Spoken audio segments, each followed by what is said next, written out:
Welcome in. It is day 125 and you're speaking to the Meeples Champion. And today we're going to be going over a small game. It's a game that, much like many of my smaller games, I no longer have the box for.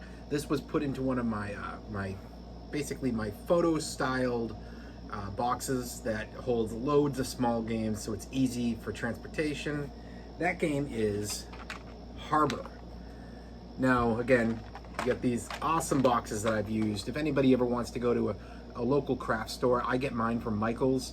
I've picked up two through the years as I've gotten more and more small games, and it's really helped me for organization and for being able to go to a friend's house and just grab what would normally be a single-size box, and that box holds 20 games in it now. And it makes it really fun for quick, out-the-door, want-to-have some option games. Also, they tend to be smaller, so it's a little bit faster play. Now, Harbour is an interesting game because the concept of the game is that you got 14 different possible players to play as. You have a generic side and you have their ability side, which gives you a little bit of a shift from one player to the next. When you're playing, you're trying to collect resources. You're trying to get fish, stone, animals, and with these resources, you're going to be slowly spending, building up, trading, trying to eventually buy buildings. The game plays until a player has reached 4 buildings. When they do, everybody else gets one more turn, and then the game ends. And then you're counting up victory points. Primarily speaking, the victory points are made by the buildings you got. However, you might find that the building gives you an ability that goes back to whatever it is you still have for resources, or you might find other little tweaks along the way. It's a fun, simple little game. I've primarily played it at 2-player, and I have had an opportunity to play it at 3 once. I've never actually gotten to the max of 4 before. It's one that I feel like I need to, because at 2, while I enjoy the game, it feels like it's almost mathematical to a fault, where you play the game and it's kind of obvious what you should do. But sometimes you feel that way because that you see the game a certain way and somebody sees it totally different. And as a result, whatever you think is obvious isn't. And that's something that you sometimes have to take a step back and go, let me check and see how other people are perceiving this game. The game is perceived very well from what I've seen from other reviews, so I think that might just be a me thing at 2-player, and I need to play it at 4-player, where usually it gets a little bit more broadened for all games, and that's a better count for me. But why don't we jump into our 7 categories, and let's see where this game really ranks.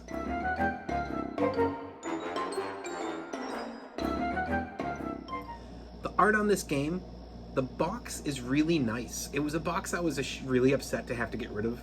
When I was trying to break down my stuff, it just was one of those things where it was months and months that I had these. I fit the games that could fit perfectly with their box in first, but I had all this extra space, and I was running out of my space for my smaller games, and I was just like, I need to clear a bunch of this. I can't even see the games in the back anymore.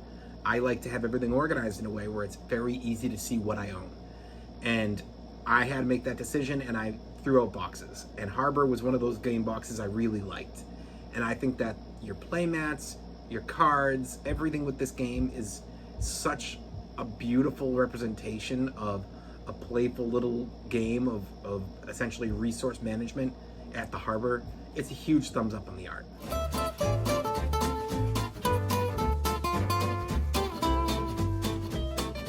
I really like the components. The components are essentially, you have your player mats. These are little, flimsy mats, but not something that's going to tear easily on you. They're very simple. And then you've got your player tokens, which are wooden. You've got these wooden resources that just have the stickers on them. So obviously you got to take the time to properly lay those stickers. When you have a resource like that in a game, a component like that, for me, you have to really pay attention. Because if you do it wrong, if you don't take the time and you're fast, then it's a bad component. You're gonna sit there and go, wow, I really hate this component. It just doesn't look right. It's always awkward to play with it. But if you just take the extra 5 or 10 minutes to truly slowly put those things down and really try to be good about it, that wasted 5 or 10 minutes the one time pays out, because years later, it's still gonna look so cool. And I take the time on mine. I try my very best to center my stickers, really get them down nice, make sure there's nothing coming up. And I think that it holds out really well in the long run. So, I mean, when you go through these resources, when you go through these cards, these everything that has to do with this game, I think it's a very well put together, component setup. So it's a thumbs up from me.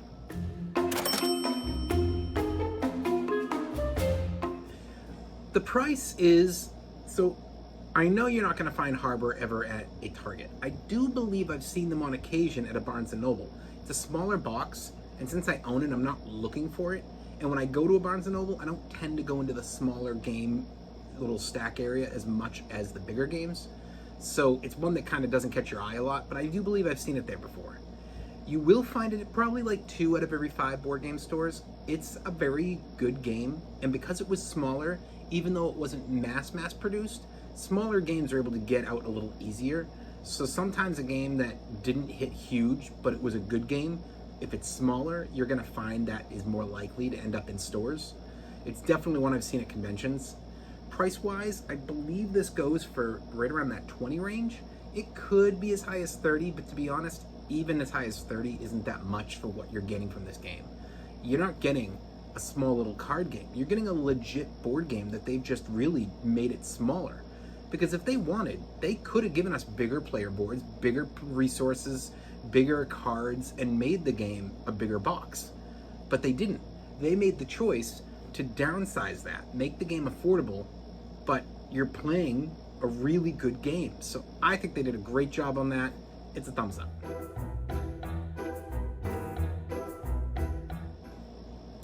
The difficulty isn't that bad. You have to really be paying attention to what's coming out for options, what your opponents are doing, what they're targeting. Make sure you're paying attention to how that shift goes as you're trading resources, buying things at resources.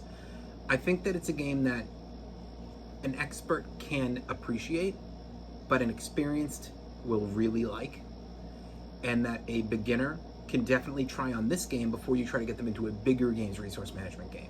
This one isn't as daunting, specifically because they downsized it all.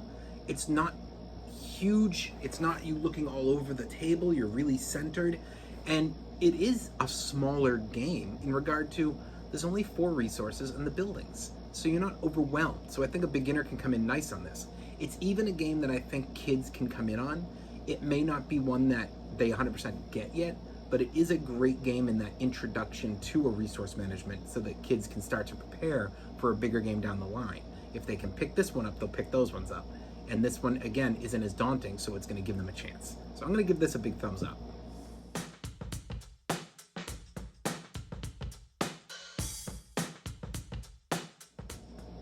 The replayability, this game isn't one that I pull out a lot on different days. But it is one that if you pull it out, you want to play it a bunch in a row. It doesn't take too long. You're talking like maybe half an hour for a game. Probably more like 20 minutes. But it's one that, if I'm with my sister or sisters and they want to play, and we put it on the table, we'll play it. And then maybe 1 or 2 of them don't want to play again, whatever. But, if I get 2 or 3 of my sisters to play, then we're going to be kind of interchanging and be able to get in 3 or 4 games in a row. Now, only one of my sisters what I call a legit board gamer. I have a bunch of sisters, 5 to be exact, and a few of them like games, but they don't love games. Meaning, if we get together, they would be happy to play, but they're more likely to go in the party game direction. One of them legitimately loves board games. Her and her boyfriend, when they come over, we love to play games together. And then there's another one that's not a huge gamer. She plays like a game.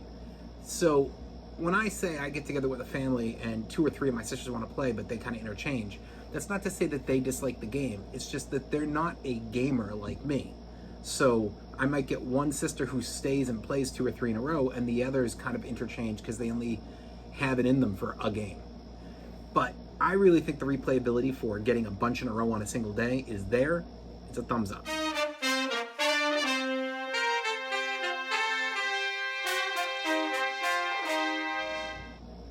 Your keys to victory.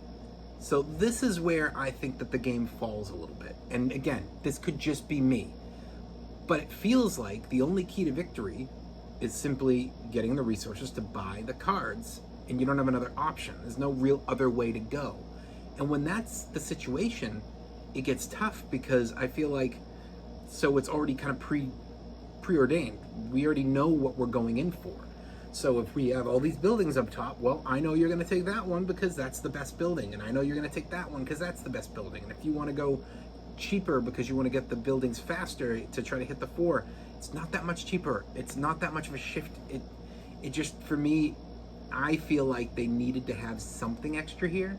Maybe this is helpful in why it's a good intro game for people to resources, for kids, for beginners, but for me, I just feel like they're missing at least one extra piece to give this game a little bit more legs. So it's got to be a thumbs down there.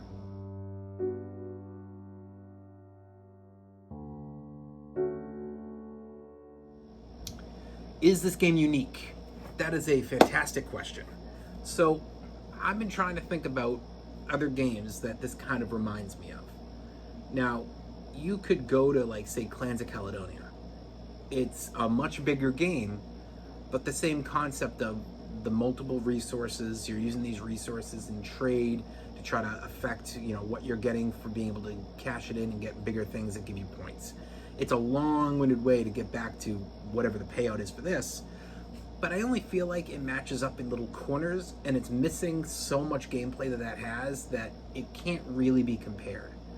So you could backtrack out of there and go, okay, well, what's a smaller game that does this? Maybe Agricola or Caverna. Again, it's comparable in pieces, but not in an exact. What I feel this game does is that it kind of replicates these other games, but in a much smaller way with only a couple of their mechanisms. And so if I wanted to play one of those games, I wouldn't necessarily consider this. And if I wanted to play this, I wouldn't necessarily consider those. So in my experience and with the games I've played, and based on the memory I have, I can't think of a game that really is in the consideration factor of, I want to play this, what else is truly comparable that I would put as an option to play against it? There isn't. If I'm optioning against it, it's because it's another game that's different. And I'm just trying to figure out which game I want to play that day. Hey, I haven't played these 4 in a while. Which one do I want? And this is one of the 4. So I do think it gets unique. It just barely gets unique. So I'm going to give it a thumbs up there. Overall, what do I think of this game? This is a really nice little game. It's not that expensive. I don't think it's a must play. I think it's a fun play, and if you have a chance, go try it out. But by no means do I think you have to go pick this up. By no means do I think you have to find somebody that has it and get it to the table. It's just if you have the option, I'd say give it a try. But if you don't, I wouldn't make the effort. I think there's a lot of other games I'd rather make the effort for before this one. But that's just my opinion. Maybe this really grabs you. Maybe you like the theme. Maybe you like that idea of an intro resource management game. Maybe this is one that you're hearing this review and everything that I think is okay or negative, you're hearing and thinking, wow, that's everything I want to hear. And that's great, because you should find what you're looking for, not what I'm looking for. It's up to the games that you're interested in. I'm just an individual who has an opinion and who's sharing it to help you make a decision as to what you want to go make your opinions about. Well, today has been day 125, and we've been speaking about the game Harbour. And you've been speaking to the Meeples Champion. Like, share, subscribe, and check down below in the description where I'll be adding in an Amazon link in case you want to pick this game up for your collection. Until next time, I'll talk to you tomorrow.